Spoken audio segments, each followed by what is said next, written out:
Hey viewers, welcome back to Santheeswari kitchen. ఈరోజు recipe kaju chicken roast. ఈజీగా చాలా టేస్టీగా ఎలా కాజు చికెన్ రోస్ట్ ఎలా చేసుకోవాలో చూపిస్తాను. ముందుగా హాఫ్ కేజీ చికెన్ని సాల్ట్ ఇంకా పసుపు వేసి బాగా క్లీన్ చేసుకొని అందులోకి అల్లం వెల్లుల్లి పేస్ట్, కొద్దిగా పసుపు ఇంకా కారం, మీ టేస్ట్కి తగ్గట్టుగా సాల్ట్ 2 టేబుల్ స్పూన్ కారం వేసుకుంటే 1 టేబుల్ స్పూన్ సాల్ట్ వేసుకోండి. ఇదైతే కరెక్ట్ రేషియోలో ఉంటుంది. ఇలా వేసుకున్న తర్వాత ఇందులోకి ఒక హాఫ్ లెమన్ని కూడా స్క్వీజ్ చేసేసుకొని ఇది మొత్తం బాగా ఈ మసాలా మొత్తం చికెన్కి బాగా పట్టేలాగా ఒకసారి బాగా కలుపుకోవాలి.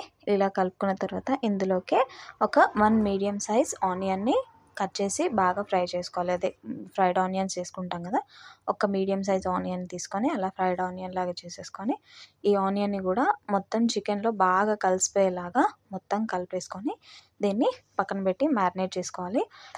ఈ చికెన్ రోస్ట్ కోసం చిన్న ప్రిపరేషన్స్ ఉంటాయి. ఆ ప్రిపరేషన్స్ అంతా జరిగేలోపు ఇది మ్యారినేట్ అవుతుంది.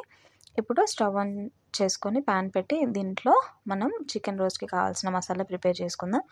ఇందులోకి మిరియాలు, ధనియాలు, ఇంకా హోల్ మసాలా మొత్తం అంటే జీలకర్ర, ఇలాచీ, పట్ట, సాయిజీరా, లవంగాలు, జాపత్రి, ఇంకా కొద్దిగా జాజికాయ ఉంటుంది కదా, చాలా కొద్దిగా జాజికాయ కూడా వేసుకొని ఇదంతా బాగా లో ఫ్లేమ్ పైన ఒక 5 మినిట్స్ చాలా నెమ్మదిగా రోస్ట్ చేసుకోవాలి. అంటే ఫ్లేవర్స్ అన్నీ బాగా వచ్చేలాగా మంచిగా ఫ్రై చేసుకోవాలి. ఇందులోకి లాస్ట్కి కొంచెం ఒక 1 టేబుల్ స్పూన్ కొబ్బరి పొడిని కూడా వేసుకోవాలి. అన్నీ ఈక్వల్ రేషియోలో తీసుకోండి. అన్నీ 1 టేబుల్ స్పూన్ తీసుకొని ఇవన్నీ మంచిగా పౌడర్ చేసి పెట్టుకోవాలి. ఇప్పుడు అదే ప్యాన్లో ఒక 1 టేబుల్ స్పూన్ గీ వేసుకోండి. ఆయిల్ కంటే గీ చాలా బాగుంటుంది టేస్ట్. ఇలా గీ వేసుకొని ఇందులోకి 50 గ్రామ్స్ కాజు తీసుకొని కాజుని బాగా ఫ్రై చేసుకోవాలి. ఈ స్టవ్ పైన ఉన్నప్పుడే గోల్డెన్ కలర్ వచ్చేలాగా చేసుకోవద్దు, ఎందుకంటే బయటికి తీసిన తర్వాత ఇది ఇంకా కలర్ ఎక్కువ అయిపోతుంది. సో మాడిపోయే ఛాన్సెస్ ఉంటాయి. కాబట్టి నార్మల్గా లైట్ గోల్డెన్ బ్రౌన్ కలర్ వచ్చిన వెంటనే తీసి పక్కన పెట్టేసుకోండి. ఇప్పుడు అదే ప్యాన్లో ఇంకొద్దిగా ఆయిల్ వేసేసుకొని మనం మ్యారినేట్ చేసి పెట్టుకున్న చికెన్ని కూడా వేసేసి దీన్ని బాగా కలుపుకోవాలి. ఇక్కడ ఒక టిప్ ఏంటంటే, నాన్ వెజ్ ఎప్పుడైనా సరే ఆయిల్లో వేసిన వెంటనే మూత పెట్టద్దంట. అలా పెడితే ఈ నాన్ వెజ్ స్మెల్ వస్తుంది కదా, నీచు వాసన, అట్లా వచ్చే ఛాన్సెస్ ఎక్కువ ఉంటాయి. కాబట్టి కొద్దిగా ఒక 5 మినిట్స్ పాటు మూత లేకుండా బాగా ఫ్రై చేసుకోండి. ఇలా ఒక 5 మినిట్స్ అయిన తర్వాత కొద్దిగా ఆయిల్ పైకి తేలినాక మూత పెట్టేసుకొని ఒక 15 మినిట్స్ లో ఫ్లేమ్ పైన బాగా కుక్ చేసుకోండి. ఇలా 15 మినిట్స్ కుక్ చేసుకున్న తర్వాత చికెన్ ఆల్మోస్ట్ మొత్తం కుక్ అయిపోతుంది అనమాట. ఇప్పుడు మూత తీసి ఒకసారి బాగా కలుపుకుంటూ దీన్ని ఒక 2 మినిట్స్ అట్లా ఫ్రై చేసుకోవాలి, అడుగంటకుండా. ఇప్పుడు మీడియం ఫ్లేమ్లో పెట్టుకోవాలన్నమాట ఫ్లేమ్.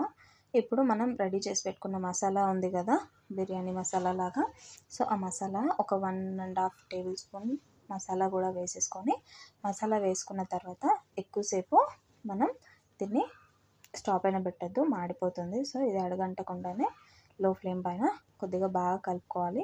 ఇందులోకి 4 పచ్చిమిర్చిని సన్నగా కట్ చేసి అలాగే కొద్దిగా కరివేపాకు కూడా వేసేసుకొని బాగా కలుపుకోవాలి.